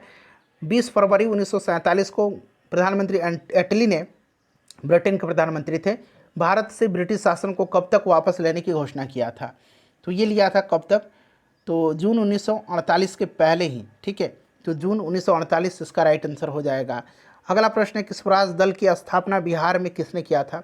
बिहार में इसकी स्थापना किया था किसने? तो ये किया था श्री कृष्ण सिंह ने। ठीक है, श्री कृष्ण सिंह ने किया था, याद रखिएगा। चलिए 1923 में नेक्स्ट क्वेश्चन हमारे कि बेगूसराय में चौकीदारी के विरुद्ध आंदोलन एक हिस्सा था, चौकीदारी कर विरुद्ध आंदोलन एक हिस्सा था, तो ये हिस्सा था सविनय अवज्ञा आंदोलन का। ठीक है, चलिए उसके बाद देखिए सविनय अवज्ञा आंदोलन की असफलता के बाद गांधी जी ने महत्व दिया था।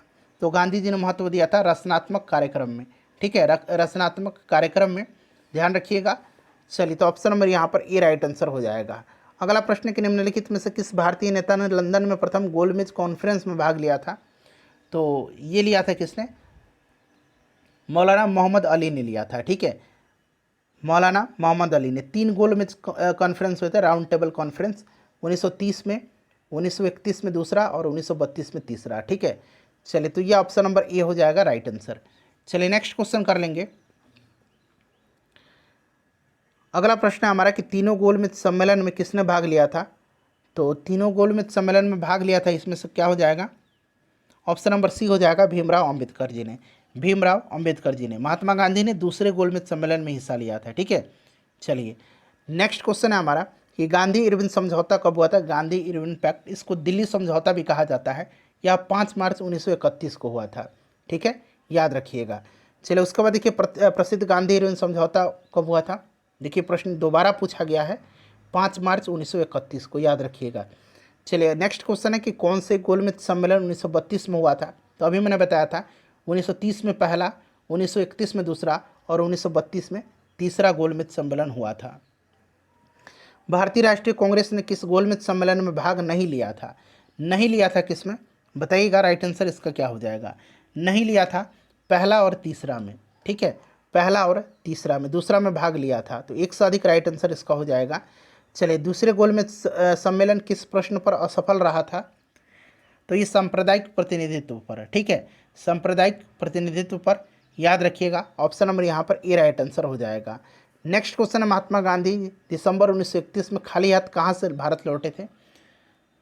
तो ये लंदन गए थे गोलमेज सम्मेलन में भाग लेने के लिए, 1931 में दूसरा गोलमेज सम्मेलन, लंदन इसका राइट आंसर हो जाएगा। ठीक है, चलिए गांधी इरविन समझौते के हस्ताक्षरित होने में किसने महत्वपूर्ण भूमिका निभाई थी? तो ये कौन थे? तेज बहादुर सापरू थे। इन्हीं के प्रयत्न से ये आपका गांधी इरविन समझौता हुआ था। तो ऑप्शन नंबर, एक मिनट रुक जाइए, तेज बहादुर सापरू हो जाएगा। Option number C correct answer हो जाएगा। ठीक है, गांधी इरविन समझौता 5 मार्च 1931 को, याद रखिएगा। नेक्स्ट क्वेश्चन है 5 मार्च 1931 को कौन सा समझौता हुआ था?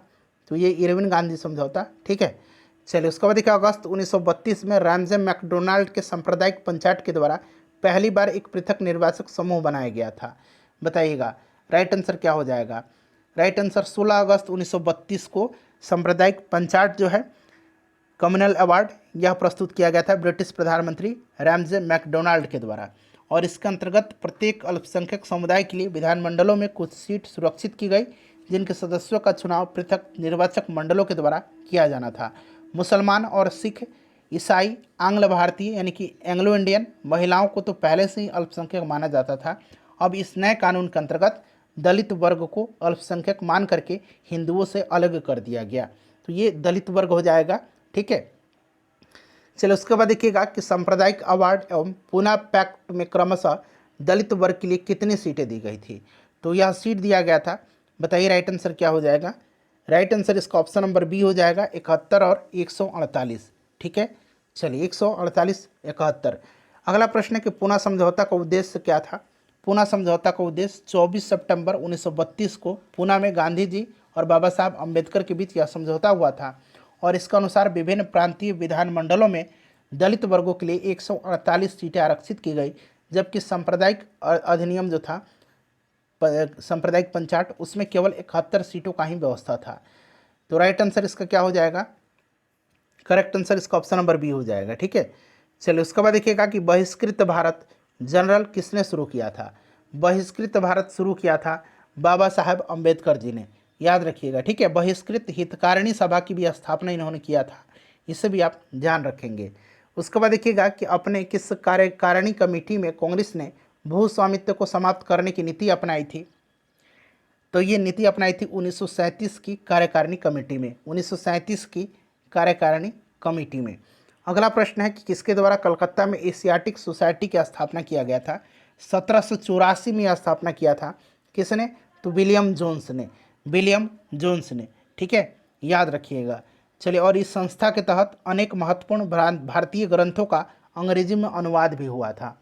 अगला प्रश्न है कि ब्रिटिश शासन के दौरान निम्नलिखित घटनाओं का कालानुक्रम व्यवस्थित करना है, आपको क्रम से आपको व्यवस्थित करना है।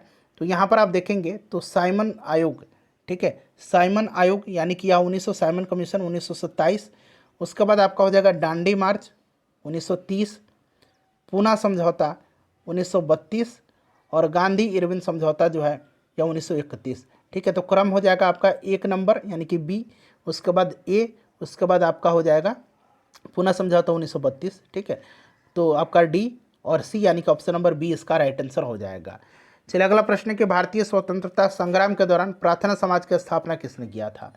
तो ये आत्माराम पांडुरंग ने किया था, ठीक है। प्रार्थना समाज की स्थापना 1867 में 1867 में आत्माराम पांडुरंग और दादोबा पांडुरंग के द्वारा की गई थी। और 1869 में महादेव गोविंद रनाडे MG रनाडे प्रार्थना समाज के सदस्य बने थे। तो ऑप्शन नंबर यहाँ पर ए राइट आंसर हो जाएगा। नेक्स्ट क्वेश्चन है कि कौन सा इसमें से निम्नलिखित में से नील विद्रोह के नेता थे? नील विद्रोह के नेता जो थे ये दिगंबर विश्वास और विष्णुचरण विश्वास थे। Option number B right answer हो जाएगा, ठीक है। चलिए इंडिगो रिवोल्ट नेक्स्ट क्वेश्चन करेंगे। और दीनबंधु मित्र के नाटक नील दर्पण में नील की खेती करने वाले किसानों के शोषण का चित्रण किया गया है। भारत के वायसराय के रूप में किसके कार्यकाल में महान शहीद भगत सिंह, सुखदेव और राजगुरु को फांसी दी गई थी? 23 मार्च 1931 को ये शहीद हुए थे, याद रखिएगा, लॉर्ड इरविन था उस समय। नेक्स्ट क्वेश्चन है कि किस डोगरा जनरल ने 1834 और 1841 के बीच लद्दाख, बाल्टिस्तान और तिब्बत के कुछ हिस्सों में सफल सैन्य अभियान का नेतृत्व किया था? तो ये किया था किसने? जोरावर सिंह ने, ठीक है, जोरावर सिंह ने किया था। कश्मीर के डोगरा शासक गुलाब सिंह के सेनानायक और किश्तवाड़ के गवर्नर जोरावर सिंह ने किया था। चलिए नेक्स्ट क्वेश्चन है हमारा कि किस अधिनियम के बारे में जवाहरलाल नेहरू ने कहा था कि हम एक ऐसी कार दी गई है जिसमें सब ब्रेक फेल थे किंतु इंजन नहीं था? सब ब्रेक थे किंतु इंजन नहीं था, बताइए। तो ये कहा था इन्होंने 1935 का अधिनियम के बारे में। अगला प्रश्न है कि फरवरी 1938 में बिहार की चुनी हुई सरकार ने किस कारणवश इस्तीफा दे दिया था? तो ये प्रश्न ऑलरेडी हमने इसको डिस्कस करा भी दिया है आपको। तो राइट आंसर हो जाएगा राजनीतिक कैदियों को छोड़ना, यानी कि राजनीतिक बंदियों को छोड़ना। ये 68वीं बीपीएससी में पूछा गया था, ठीक है। बिहार किसान सभा से कौन जुड़ा था? बिहार किसान सभा से कौन जुड़ा था? तो बिहार किसान सभा से स्वामी सहजानंद सरस्वती ने 1929 में बिहार किसान सभा की स्थापना किया था। उसके बाद कार्यानंद शर्मा, राहुल संकृत्यायन, पंचानंद शर्मा, यदुनंदन शर्मा, इन सारे वामपंथी नेताओं ने इसका प्रचार प्रसार करने में इनका सहयोग किया था। तो यहाँ पर देखिए राहुल संकृत्यायन भी है, कार्यानंद शर्मा भी है, यदुनंदन शर्मा भी है, स्वामी सहजानंद सरस्वती जी का भी नाम दिया गया है, इसलिए 1 से अधिक हो जाएगा right answer. Congress socialist party की पहली बैठक हुई थी, बताइए। तो यह पटना में 1934 में हुई थी, 1934 में। Option number C right answer हो जाएगा। अखिल भारतीय किसान कांग्रेस का गठन किया गया था, तो ये किया गया था 1936 में, 1936 में, ठीक है। और प्रथम इसके अध्यक्ष स्वामी सहजानंद सरस्वती थे और इसके संस्थापक भी थे, तो 1936 हो जाएगा। 1936 में लखनऊ में अखिल भारतीय किसान सभा का प्रथम अध्यक्ष तो ये स्वामी सहजानंद सरस्वती थे।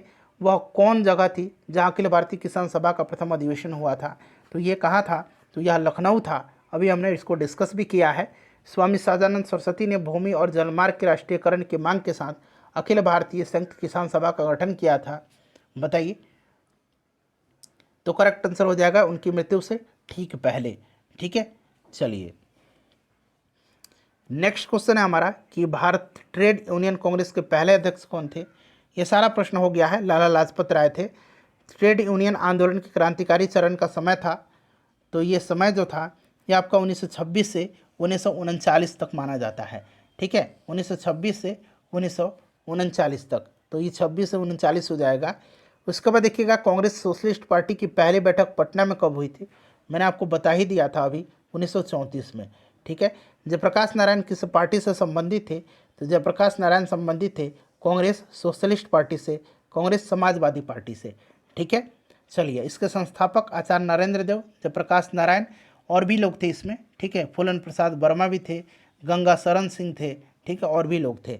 चलिए उसके बाद देखिए जयप्रकाश नारायण इस पार्टी से जुड़े थे। देखिए प्रश्न फ्रिक्वेंटली पूछा जा रहा है, Congress socialist party, Bihar socialist party के संस्थापक कौन थे? तो अभी मैंने आपको बताया था जयप्रकाश नारायण इसमें ऑप्शन में दिया गया है, गंगा शरण सिंह, रामवृक्ष बेनीपुरी, रामानंद मिश्र, फूलन प्रसाद वर्मा, आचार्य नरेंद्र देव। ठीक है, चलिए जयप्रकाश नारायण किस नाम से पहचाने जाते हैं? तो ये लोकनायक जयप्रकाश नारायण है। लोकमान्य बाल गंगाधर तिलक, लोकहितवादी गोपाल हरि देशमुख को कहा जाता है। ठीक है, लोकनायक के नाम से किसे जाना जाता है? तो ये जयप्रकाश नारायण है। जयप्रकाश दिवस मनाया जाता है कब? जयप्रकाश दिवस कब मनाया जाता है बताइए? जयप्रकाश दिवस मनाया जाता है कब? कब मनाया गया पूछा गया है। तो ये आपका मनाया गया है 12 अप्रैल 1946 को। ठीक है, जेल से रिहा होने के बाद जयप्रकाश दिवस मनाया गया 12 अप्रैल 1946 को। 1938 में भारतीय राष्ट्रीय कांग्रेस के अध्यक्ष निर्वाचित हुए थे, 1938 में और 1939 में। ठीक है, 1938 में जो हरिपुरा अधिवेशन हुआ था सुभाष चंद्र बोस थे, और 1939 में भी त्रिपुरी अधिवेशन में भी इन्होंने पट्टाभी सीतारामैया को हराया था। तो सुभाष चंद्र बोस हो जाएगा। प्रांतीय सरकारों का गठन निम्नलिखित में से किस अधिनियम के तहत किया गया? तो ये आपको याद होगा 1935 का अधिनियम था। ठीक है, तो option number A right answer हो जाएगा इसका। अगला प्रश्न है कि इंपीरियल कैडेट कॉर्प्स की स्थापना किसने किया था? इंपीरियल कैडेट कॉर्प्स की स्थापना लॉर्ड कर्जन ने 1901 में किया था। लॉर्ड कर्जन ने किया था कब? तो 1901 में। इसे भी आप ध्यान रखिएगा। चलिए उसके बाद देखिए 1927 की बटलर कमेटी का उद्देश्य क्या था? बटलर कमेटी का उद्देश्य जो था 1927 में इसका गठन हुआ था। ठीक है, और इसे भारतीय रियासत समिति भी कहा जाता है। इसका उद्देश्य भारत सरकार तथा भारतीय रियासतों के बीच संबंधों की जांच करना और ब्रिटिश सरकार और भारतीय रियासतों के बीच आर्थिक और वित्तीय संबंधों को सुधारने हेतु सिफारिश करना था। तो ऑप्शन नंबर डी इसका राइट आंसर हो जाएगा। All India state people's conference का गठन कब हुआ था बताइए? तो ये 1927 में हुआ था। ठीक है, अखिल भारतीय राज्य जन कांग्रेस यानी कि all India state people's Congress. ठीक है, तो राइट आंसर इसका क्या हो जाएगा? Option number C right answer हो जाएगा। और इस आंदोलन में, इसका आयोजन में महत्वपूर्ण भूमिका बलवंतराय मेहता, मनीलाल कोठारी और जी.आर. अभयंकर ने निभाई थी। चलिए, द्वितीय विश्व युद्ध के समय ब्रिटेन का प्रधानमंत्री कौन था? तो उस समय विंस्टन चर्चिल था। ठीक है, विंस्टन चर्चिल था। चलिए, द्वितीय विश्व युद्ध के समय में। उसके बाद देखिए सीमांत गांधी के नाम से, फ्रंटियर गांधी के नाम से, तो ये खान अब्दुल गफ्फार खान को जाना जाता है। नाउ और नेबर पॉम्पलेट किसने लिखा है? तो यह पॉम्पलेट लिखा है रहमत अली ने। ठीक है, नाउ और नेबर यानी कि अभी नहीं तो कभी नहीं। ठीक है, तो ऑप्शन नंबर यहाँ पर सी राइट आंसर हो जाएगा, रहमत अली ने। चलिए, और पाकिस्तान नाम का इन्होंने ही जो है सबसे पहले पाकिस्तान नाम दिया था। चलिए नेक्स्ट क्वेश्चन करेंगे कि पाकिस्तान से अलग राज्य आंदोलन का नेतृत्व किसने किया था? तो ये मोहम्मद अली जिन्ना ने किया था। मोहम्मद अली जिन्ना ने किया था। ठीक है, मुस्लिम लीग द्वारा पाकिस्तान की स्थापना की मांग करने वाला प्रस्ताव कब पारित किया गया था? वर्ष पूछा गया है। तो यह पारित किया गया था 1940 में। मुस्लिम लीग के लाहौर अधिवेशन में प्रसिद्ध पाकिस्तान प्रस्ताव पारित किया गया था 1940 में। क्वेश्चन नंबर 427 देखिए। चलिए देखिए क्वेश्चन नंबर 427 कि महात्मा गांधी द्वारा 1940 में प्रारंभ किए गए व्यक्तिगत सत्याग्रह के तीसरे सत्याग्रही। देखिए तीसरे सत्याग्रही मैंने बताया था ब्रह्मदत्त, पहले विनोबा भावे, दूसरे जवाहरलाल नेहरू और तीसरे ब्रह्मदत्त थे। ठीक है, चलिए उसके बाद देखिए व्यक्तिगत सत्याग्रह किसने आरंभ किया था? तो यहाँ पर देखिए विनोबा भावे का नाम दिया गया था और पहला ही प्रश्न मैंने आपको बताया भी था। चलिए नेक्स्ट क्वेश्चन हमारे व्यक्तिगत सत्याग्रह के प्रथम सत्याग्रही कौन थे? तो विनोबा भावे थे। नेक्स्ट क्वेश्चन है कि किसी भी सरकार के नहीं और अंग्रेजों को भी नहीं जितना इस पठान ने काफ़ी बुद्धिमत्ता का परिचय दिया है। शेरशाह सूरी के बारे में यह शब्द किसने कहा था? तो यह शब्द कहा था H.G. किन ने। CDPO में पूछा गया था, H.G. किन ने। ठीक है, चलो उसके बाद देखिएगा कि ब्रिटिश का भर्ती सार्जेंट की उपाधि प्रथम विश्व युद्ध के दौरान सरकार को अपना सहयोग देने के कारण किसने प्राप्त किया था? तो ये गांधी जी को कहा जाता है, महात्मा गांधी राइट आंसर हो जाएगा। पुस्तक इंडिया डिवाइडेड किसने लिखा है? इंडिया डिवाइडेड को लिखा है राजेंद्र प्रसाद ने। राजेंद्र प्रसाद जी की पुस्तक है। ठीक है, चलिए उसके बाद देखिएगा खाली स्थान दिया गया है। जवाहरलाल नेहरू बौद्धिक विकास में फरवरी 1927 में ब्रुसेल्स कांग्रेस में औपनिवेशिक दमन और साम्राज्यवाद के विरुद्ध उनकी सक्रिय भागीदारी के साथ एक मोड़ आया। यह शब्द किसने लिखा है? यह शब्द लिखा है किसने? तो यह लिखा है एस गोपाल ने। किसने? यह कथन जो है एस गोपाल का है। चलिए नेक्स्ट क्वेश्चन है हमारा, ये CDPO का प्रश्न था। क्रिप्स के प्रस्ताव वास्तव में हमें कुछ नहीं दिया, यदि हम प्रस्ताव को स्वीकार करते तो हमें भविष्य में पछताना पड़ता। युद्ध ने भारत की अपनी स्वतंत्रता प्राप्त करने का अच्छा अवसर प्रदान किया।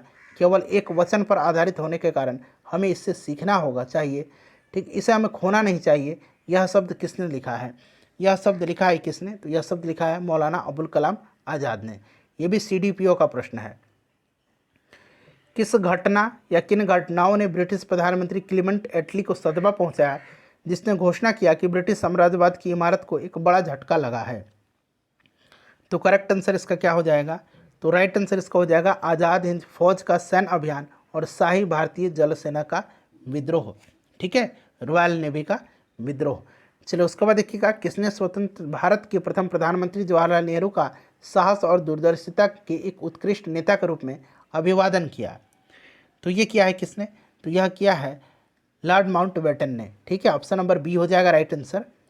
तीसरा बौद्ध सभा का सभापतित्व किया गया था।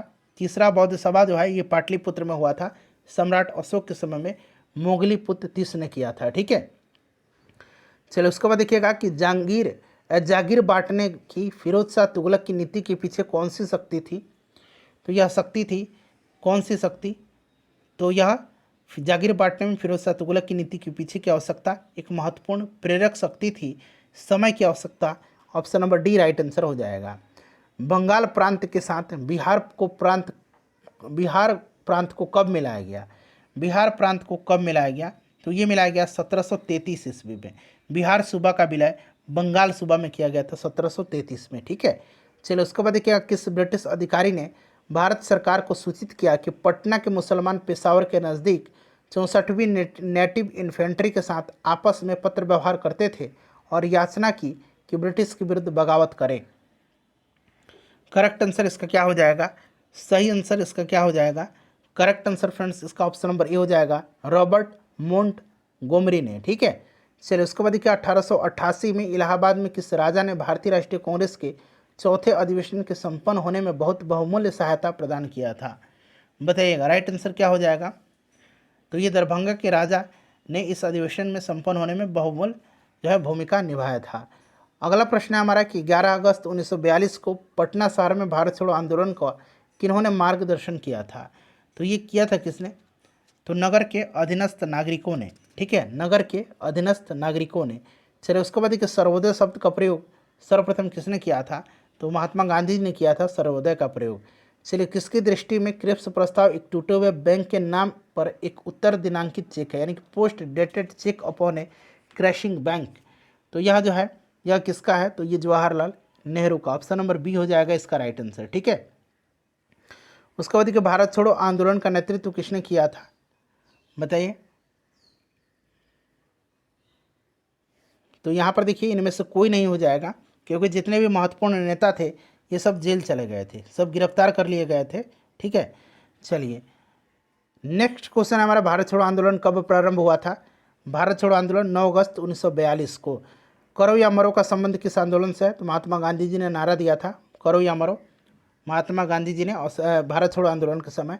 6 जुलाई 1942 को वर्धा में महात्मा गांधी जी ने कांग्रेस की कार्यकारिणी समिति में अपने भारत छोड़ो आंदोलन की चर्चा की। तब उस समिति के अध्यक्ष कौन थे? उस समिति के अध्यक्ष कौन थे? तो इसके अध्यक्ष मौलाना अबुल कलाम आज़ाद जी थे, ठीक है। चलिए अगला प्रश्न है हमारा कि भारत छोड़ो आंदोलन के समय इंग्लैंड के प्रधानमंत्री कौन थे? इंपॉर्टेंट क्वेश्चन है, बताइएगा राइट आंसर क्या हो जाएगा? तो विंस्टन चर्चिल थे।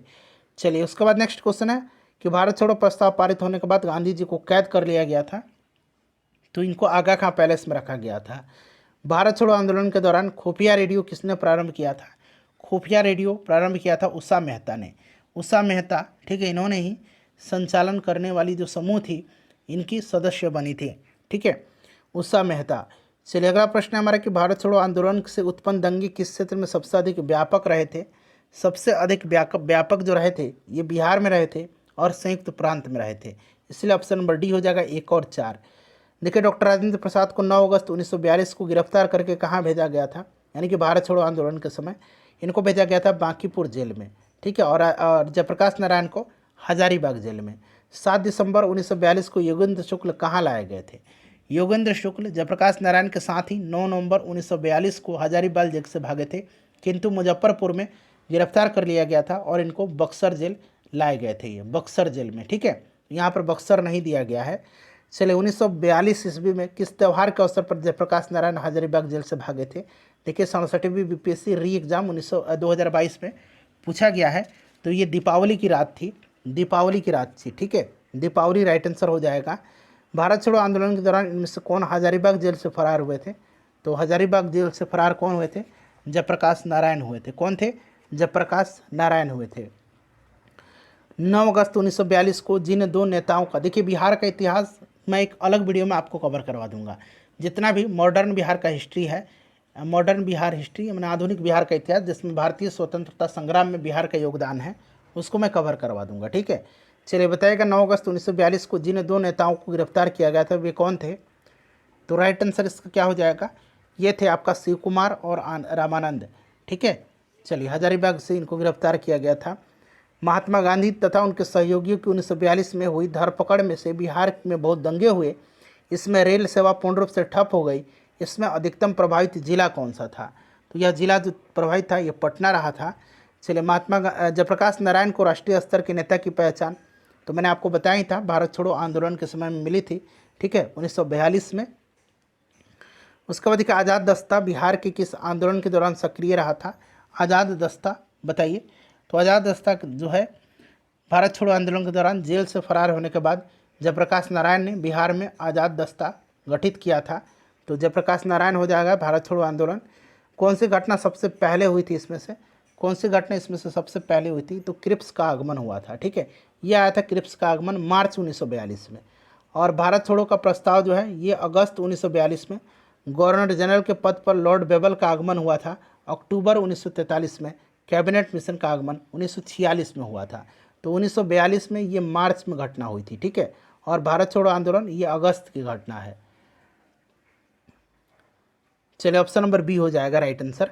नेक्स्ट क्वेश्चन हमारे नीचे दिए गए वक्तव्य दिए गए हैं, कथन है और यहाँ पर कारण है। राष्ट्रीय स्वयंसेवक संघ 1942 में भारत छोड़ो आंदोलन से पृथक रहा और कारण है इसका विचार था कि इस आंदोलन से भारत की स्वतंत्रता में देरी होगी। यहाँ से आपको आंसर चुन करके कूट में से बताना है। चलिए बताइएगा इसमें से कौन सा जो है सही दिया गया है। तो यहाँ पर आप देखेंगे तो यहाँ पर ऑप्शन सी ये सत्य है, परंतु आर जो है ये गलत है, ठीक है। राष्ट्रीय स्वयंसेवक संघ 1942 में भारत छोड़ो आंदोलन से पृथक रहा। और देखिए 1940 से लेकर के विदेशी सत्ता के वर्ष 1947 के समाप्त होने तक किसी भी राष्ट्रीय आंदोलन में संघ ने कोई भी भूमिका नहीं निभाया था। भारतीय राष्ट्रीय सेना INA की स्थापना किस वर्ष में हुई थी। तो INA की स्थापना जो है ध्यान रखेंगे ये कब हुई थी। तो 1942 में हुई थी, ठीक है। 1942 में रास बिहारी बोस ने टोक्यो में एक सम्मेलन का आयोजन किया था जिसमें भारतीय राष्ट्रीय सेना या आज़ाद हिंद फौज के गठन का निर्णय लिया था, ठीक है, 1942 में। नेक्स्ट क्वेश्चन है कि इनमें से 1945-46 में दिल्ली में हुए INA के मुकदमे के पक्ष में पेश हुए वकील कौन थे। तो देखिए 1942 में लाल किले में आज़ाद हिंद फौज के सिपाहियों के प्रसिद्ध मुकदमे की पैरवी कैलाश नाथ काटजू, तेज बहादुर शापरू, ये नाम याद रखना है, कैलाश नाथ काटजू, तेज बहादुर शापरू, जवाहरलाल नेहरू, भोला भाई देसाई, इन सब ने किया था, ठीक है। और ये वकीलों की इस समूह की अध्यक्षता जो किया था ये भोला भाई देसाई ने किया था। भोला भाई देसाई राइट आंसर हो जाएगा। आज़ाद हिंद सरकार के निर्माण की घोषणा की गई थी।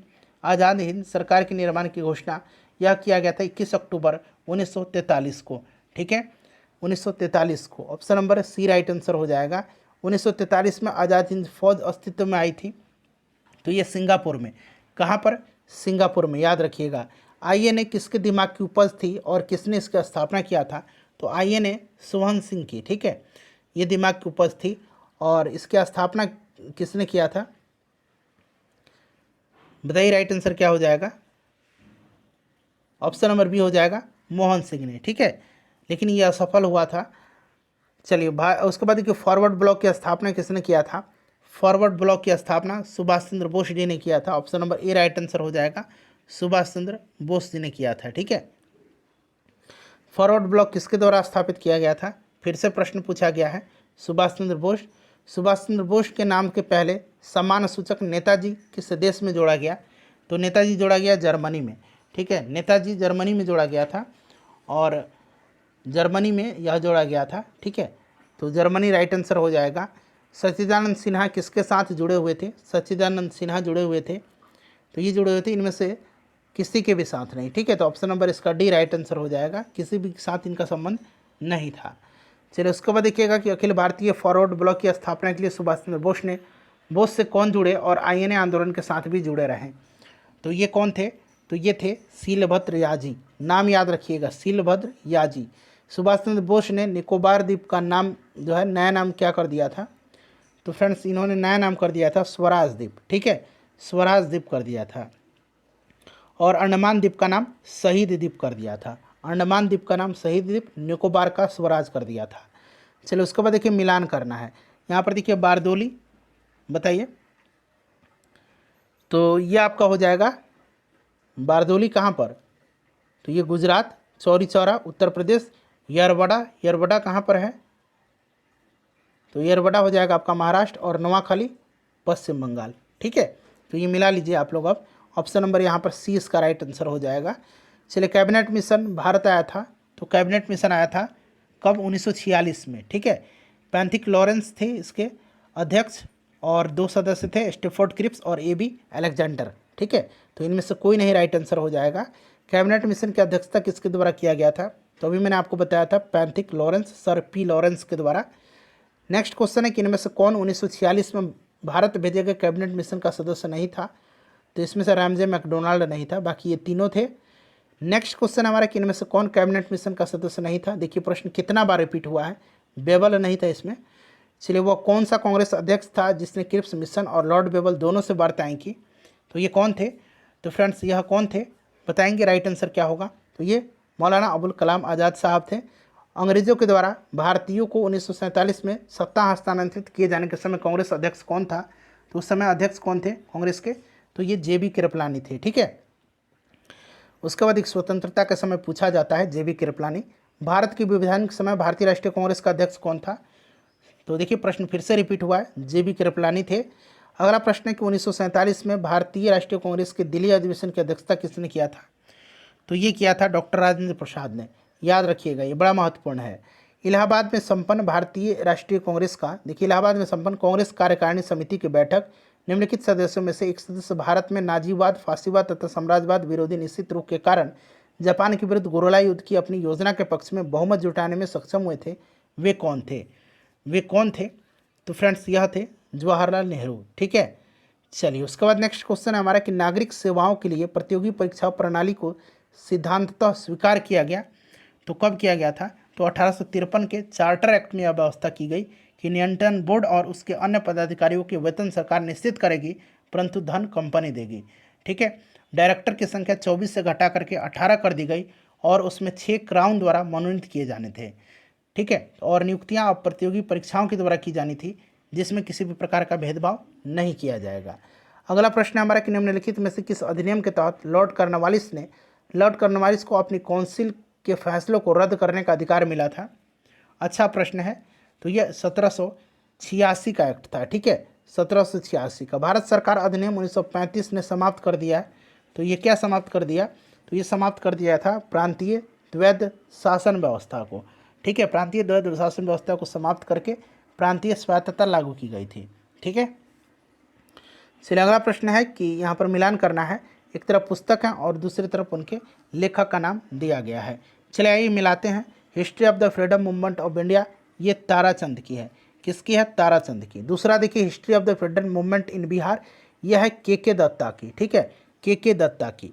आनंद मठ किसकी है, तो आनंद मठ जो है ये आपका हो जाएगा बंकिम चंद्र चटर्जी। देखिए नीचे बंकिम चंद्र चटर्जी यहाँ पर दिया गया, मैं आपको दिखा दूंगा। ठीक है, उसके बाद देखिए प्रिसेप्ट्स ऑफ जीसस, यह रचना किसकी है, तो यह रचना है आपकी राजा राम मोहन राय की।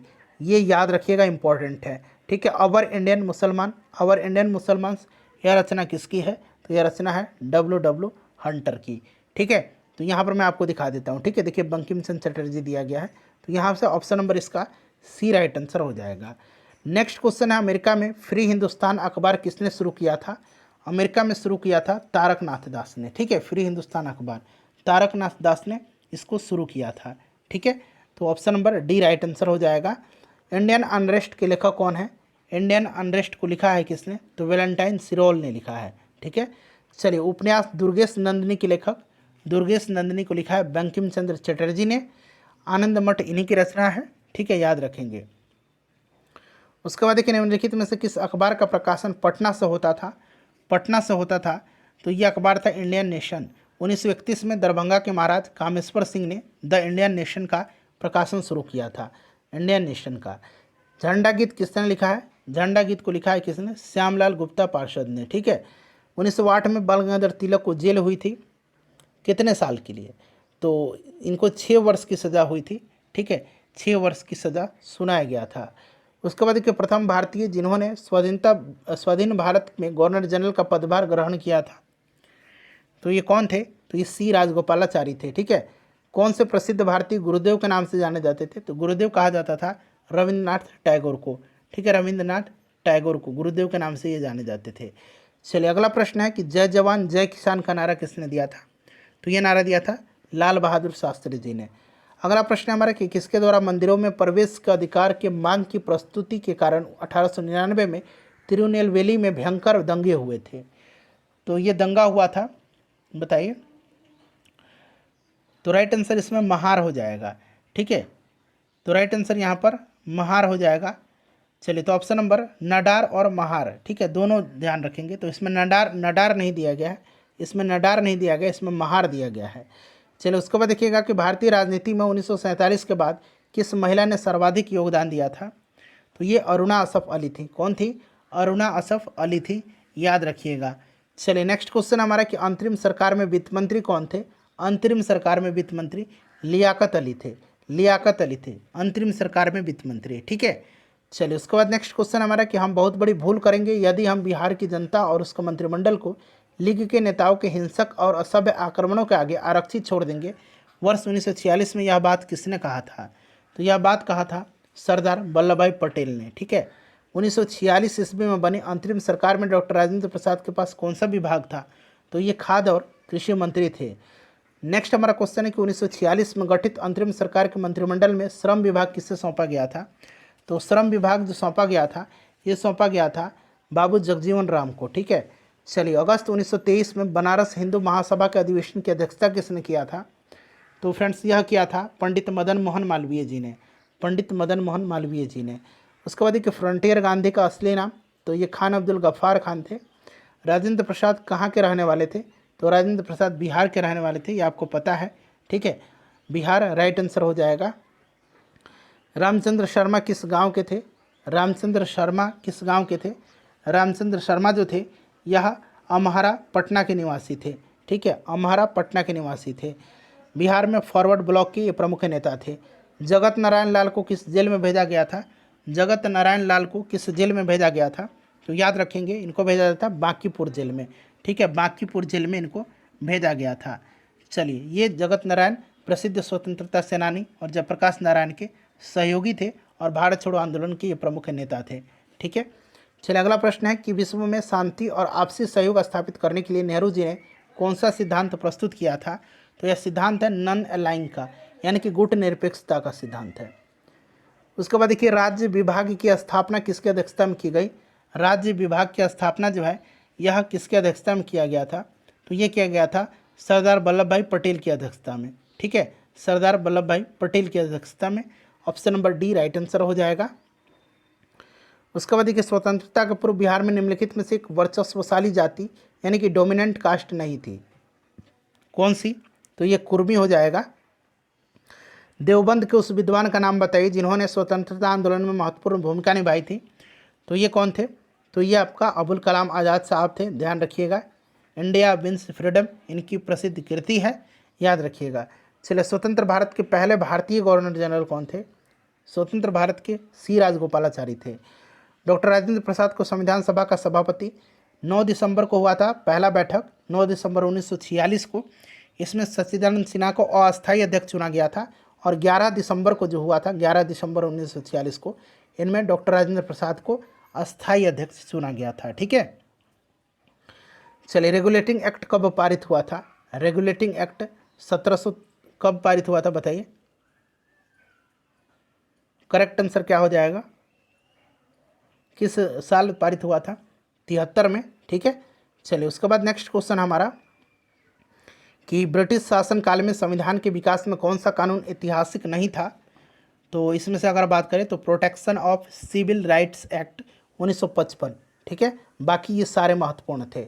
नेक्स्ट क्वेश्चन हमारे कि भारत में मीडिया को नियंत्रित करने के लिए एक्ट कब पारित किया गया था? तो यह पारित कब किया गया था मीडिया को नियंत्रित करने के लिए? 1835, 67, 1878 और 1908 में। ठीक है, चलिए उसके बाद देखिएगा कि भारत की कम्युनिस्ट पार्टी और राष्ट्रीय स्वयं संघ की स्थापना के क्रमशः करीबी वर्ष पहचानना है। तो देखिए कम्युनिस्ट पार्टी की स्थापना हो जाएगा 1925 में और स्वयंसेवक संघ की स्थापना दोनों की 1925 ही है। ठीक है, आरएसएस की। देखिए कैथरीन मेओ, एडलस हकलसेल, चार्ल्स एंड्रयूज और विलियम डिग्बी के बीच आम रिश्ता क्या था? तो उन्होंने ब्रिटिश शासन के दौरान भारत की हालात पर टिप्पणियां लिखी हैं। चलिए अगला प्रश्न हमारा कि भारत में अभिनव भारत नामक एक गुप्त संस्था अंग्रेजों का मुकाबला करने के लिए किसने संगठित किया था? तो ये विनायक दामोदर सावरकर थे। 1904 में इन्होंने अभिनव भारत की स्थापना हुई। दरअसल 1899 में मित्र मेला जो थी इसका नाम था और 1904 में इसका नाम परिवर्तित करके अभिनव भारत किया गया था। चलिए अगला प्रश्न है हमारा कि इनमें से किस काल में स्वदेशी आंदोलन का भारत में उत्थान हुआ था? तो ये हुआ था बंगाल के विभाजन के विरोध में। चलिए उसके बाद नेक्स्ट क्वेश्चन है कि भारत की आज़ादी के समय ब्रिटेन की निम्नलिखित राजनीतिक पार्टियों में से कौन सी पार्टी सत्ता में थी? उस समय क्लेमेंट एटली प्रधानमंत्री थे आज़ादी के समय, लेबर पार्टी की। ठीक है, चलिए नेक्स्ट क्वेश्चन है हमारा कि भारत से अंग्रेजों के कदम उखाड़ने के लिए रेड शर्ट्स आंदोलन किसने आरंभ किया था? लाल कुर्ती आंदोलन। तो मैंने बताया था खान अब्दुल गफ्फार खान ने। ठीक है, चलिए किसका नाम इसमें से 1857 के आंदोलन से जुड़ा हुआ है? तो ये नाम जुड़ा हुआ है किनका? तो याद रखेंगे तात्या टोपे का। ठीक है, तात्या टोपे रामचंद्र पांडुरंग इनका ओरिजिनल नाम था। उसके बाद देखिए राउंड टेबल कॉन्फ्रेंस के समय इंग्लैंड का प्रधानमंत्री कौन था? तो गोलमेज सम्मेलन के समय रैमजे मैकडोनाल्ड था। ठीक है, चलो उसके बाद देखिए भारत की राजधानी कलकत्ता से दिल्ली कब बदली गई? तो 1911 में इसकी घोषणा हुई थी और 1912 में राजधानी बनी थी। चलिए नेक्स्ट क्वेश्चन है पिट्स इंडिया एक्ट ब्रिटिश संसद द्वारा कब पारित हुआ था? तो पिट्स इंडिया एक्ट पारित हुआ था 1784 में। ठीक है, 1784 में Pitt's India act. Vande Mataram Bankim Chandra Chatterjee के कौन से उपन्यास का भाग है जिसने लाखों भारतीयों को देशभक्ति के लिए प्रोत्साहित किया? तो यह आनंद मठ से है, बंकिम चंद्र चटर्जी की वंदे मातरम आनंद मठ से। निम्नलिखित व्यक्तियों में से किसने 1943 में सुभाष चंद्र बोस को सिंगापुर में आईएनए बनाने की सहायता किया था? तो ये सहायता किसने किया था? तो ये किया था मोहन सिंह ने। उसके बाद देखिए वर्ष 1905 में बंगाल विभाजन के समय भारत का वायसराय, तो ये लॉर्ड कर्जन था। नेक्स्ट है महात्मा गांधी ने दक्षिण अफ्रीका में वापसी पर इनमें से किस घटना के कारण उन्हें प्रसिद्धि मिली? तो 1917 का जो चंपारण सत्याग्रह था इसके कारण इनको प्रसिद्धि मिली थी। ठीक है, याद रखिएगा। चलिए 1923 में स्वराज पार्टी का गठन एक समूह के रूप में किया गया। इनमें से किस संगठन से हुआ था? तो ये आपको पता है, राइट आंसर इसका हो जाएगा कांग्रेस से। चित्तरंजन दास मोतीलाल नेहरू ने किया था। स्वामी दयानंद सरस्वती द्वारा आर्य समाज की स्थापना कब की गई थी? तो 1875 में किया गया था। ठीक है, वेदों की ओर लौटो का नारा दिया था इन्होंने।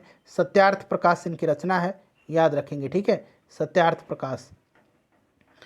नेक्स्ट क्वेश्चन है थियोसॉफिकल सोसाइटी की स्थापना किसने किया था? तो मैडम ब्लावत्स्की और कर्नल अलकाट ने किया था, याद रखिएगा। यहाँ पर देखिए ब्लावत्स्की दिया गया है। 1885 में भारतीय राष्ट्रीय कांग्रेस का प्रथम अधिवेशन किस स्थान पर हुआ था? तो ये बम्बई में हुआ था। 72 प्रतिनिधियों ने इसमें हिस्सा लिया था। WC बनर्जी ने इसकी अध्यक्षता किया था। 1857 की विद्रोह सर्वप्रथम प्रारंभ कहाँ पर हुआ था? तो ये सर्वप्रथम प्रारंभ हुआ था मेरठ से। ठीक है, 10 मई 1857 को। 10 मई 1857 को। कौन सी पुस्तक तिलक ने लिखी है इसमें से? तो ये गीता रहस्य है। ठीक है, गीता रहस्य तिलक के द्वारा लिखी गई है, याद रखिएगा। चलिए उसके बाद नेक्स्ट क्वेश्चन यहाँ पर देखिए गोखले माय पॉलिटिकल गुरु, ये गांधी जी की पुस्तक है। डिस्कवरी ऑफ इंडिया ये किसकी है? तो ये आपका discovery of India Pandit Jawaharlal Nehru की पुस्तक है। क्लियर। चलिए उसके बाद देखिए 8 अगस्त 1942 को भारतीय कांग्रेस में महत्वपूर्ण है। 8 अगस्त के दिन क्या हुआ था? 8 अगस्त के दिन तो राइट आंसर भारत छोड़ो प्रस्ताव के लिए। चलिए गांधी जी ने भारतीय राजनीति में प्रवेश किया था, तो ये चंपारण सत्याग्रह से, चंपारण आंदोलन से। चलिए आखिरी क्वेश्चन है 1947 में भारतीय राष्ट्रीय कांग्रेस के अध्यक्ष कौन थे? इसका आंसर आप कमेंट करके बता दीजिए। वीडियो को लाइक कर दीजिए। पूरा मॉडर्न हिस्ट्री कंप्लीट हो गया, इसको शेयर कर